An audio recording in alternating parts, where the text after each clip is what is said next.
استحکام Pakistan, fifth generation وار، ایک challenge.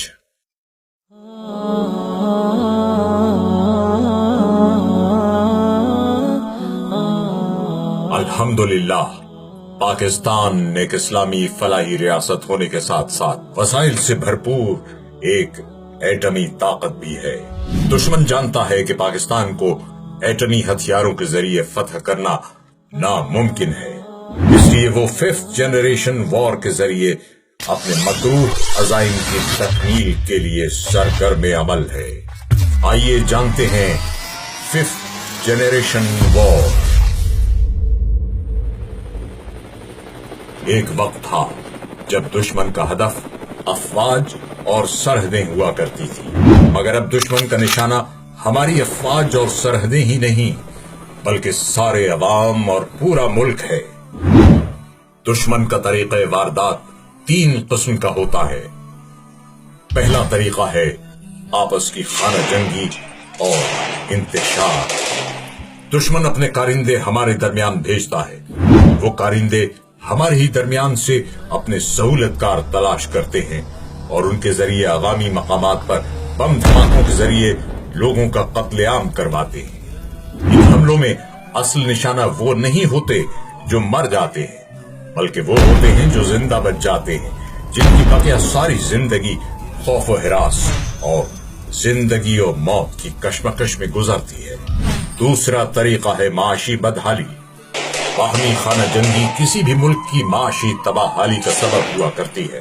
جب دشمن ہمیں آپس میں لڑا کر معاشی طور پر غیر مستحکم کر دے گا تو ہم ایک نہ ختم ہونے والے کلیش کی طرف جاتے ہیں۔ صوبے اور قومیں ایک دوسرے پر اپنا حق دبانے کا الزام عائد کر کے تعصب کا شکار ہوتی ہیں اور وہیں سے دشمن کو علیحدگی پسند تنظیموں کا ساتھ مل جاتا ہے۔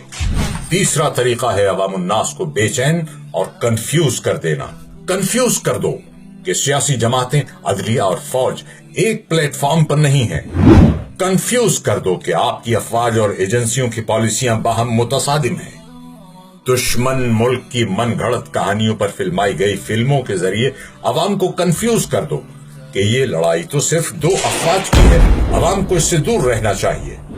پاکستان کی اس روحانی اور نظریاتی اساس کے متعلق کنفیوژن پھیلا دو جس پر لاکھوں لوگوں نے اپنی جانوں کے نذرانے پیش کیے تھے۔ کنفیوز کر دو کہ قائد اعظم سیکولر تھے یا اسلام پسند، وہ سیکولر ریاست چاہتے تھے یا اسلامی ریاست۔ کنفیوز کر دو کہ ہندو اور مسلمان تو رہن سہن کے اعتبار سے ایک کلچر کے لوگ ہیں، لہذا دو قومی نظریے کا بھلا کیا جواز، اور لڑائی کیسی؟ ففتھ جنریشن وار کے ذریعے دشمن اپنا پتھر ہمارے ہاتھ میں اور اپنی زبان ہمارے منہ میں رکھ کر ہمارے خلاف استعمال کرنا چاہتا ہے۔ پیارے پاکستانیوں، اس وقت ہم اسی جنگ کا شکار ہیں اور ہم پر مسلط کردہ یہ جنگ ہمارے اتفاق و اتحاد کے بغیر نہیں لڑی جا سکتی۔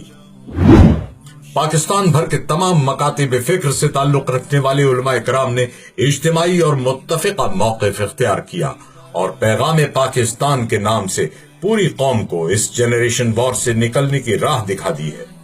ہمیں اپنے ملک کو عراق، شام اور افغانستان بننے سے بچانا ہے تو پاکستان کے استحکام اور سالمیت کے لیے اپنا کردار ادا کرنا ہوگا۔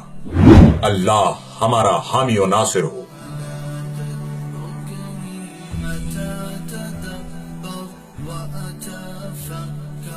أن حياة